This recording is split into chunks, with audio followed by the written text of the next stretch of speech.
Mr. Attorney General, you're recognized for 5 minutes. I want to thank the chairman and the ranking member and distinguished members of the committee for having us here today. The people of the state of Missouri watched in horror as the left's direct assault on President Trump manifested itself in the form of a corrupt prosecution of the president, which resulted in an errant criminal conviction. We are a nation of laws that are supposed to be equally applied. Instead, the left has prioritized its hatred of President Trump above the rule of law. To put it plainly, the left hates President Trump more than they love this country. The term lawfare, while apt, fails to adequately convey the moral depravity underpinning this strategic attack. The Manhattan District Attorney's Office recent prosecution of President Trump represents one of the most morally abhorrent volleys in the left's ongoing barrage of lawfare. This prosecution was politically motivated and is replete with legal error. First, prosecutors are explicitly forbidden from waging politically motivated prosecutions. To the extent a prosecutor is self-interested in a case, that prosecutor must recuse himself. That did not happen in New York. Mr. Bragg was previously involved in civil litigation against President Trump, campaigned on a promise to prosecute President Trump, and then recruited the third highest ranking official from President Biden's Department of Justice to lead his trial court efforts against President Biden's political opponent. Second, the indictment charges President Trump with 34 counts of falsifying business records for making entries in records with, quote unquote, the intent to commit another crime. The charge's reference to an unidentifiable other crime constitutes a deprivation of due process by denying the president a right to be informed of the crimes for which he is charged. Third, the prosecutor sought an unconstitutional gag order in this case.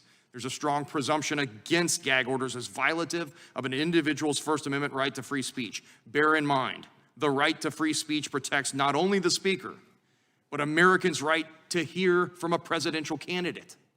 Fourth, the prosecutor perverted the law to meet the facts rather than objectively apply the facts to the law. The statute at issue prohibits a false entry into a business record. However, the financial entries were authentic in that the entities listed received the funds enumerated in the documents. The prosecutor illegally bent the law to allege that these transactions that were accurately recorded were for some other purpose. Fifth, the prosecutor failed to correct the court's error in instructing the jury that unanimity was not required as to the predicate offense that forms the basis for the fallacious charges. The Sixth Amendment right to trial by jury includes jury unanimity as to each element of the offense for which the defendant is tried. The prosecutor had an affirmative duty to object to this violation of President Trump's constitutional rights. Missouri has a unique history that parallels much of what recently happened in New York, with the exception that systems in Missouri countered a rogue prosecutor who filed politically motivated cases. In fact, I filed the lawsuit that ultimately removed her from office and prevented this kind of lawfare.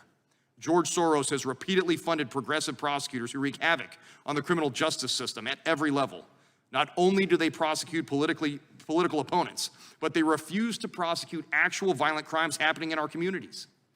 In fact, President Biden's Department of Justice is in lockstep with radicals like George Soros and is actively funding groups like the Vera Institute that are turning our streets into war zones.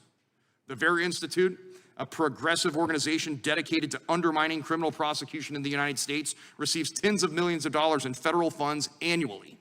My lawsuit to remove the prosecutor in the city of St. Louis uncovered the disastrous relationship between her office and the Vera Institute that resulted in more than a 90% non-prosecution rate of reported crimes.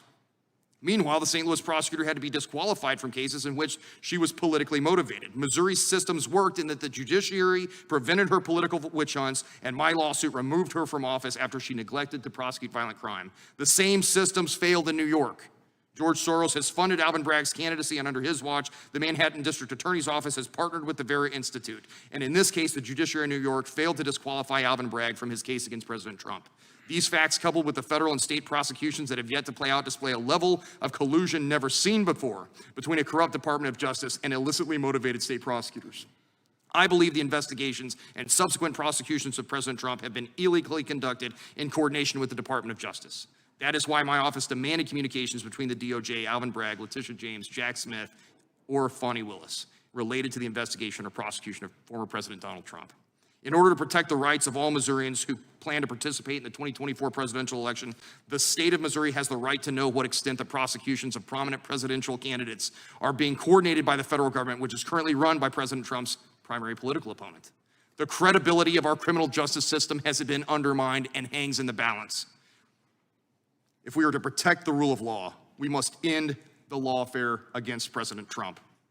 As a nation, we must affirmatively reject Soros-backed prosecutors who refuse to enforce the law and instead weaponize the criminal justice system to achieve political ends. As a nation, we must eliminate the Vera Institute's influence over the DOJ and our local prosecutors' offices. I want to thank the chairman and ranking member and distinguished members of the committee.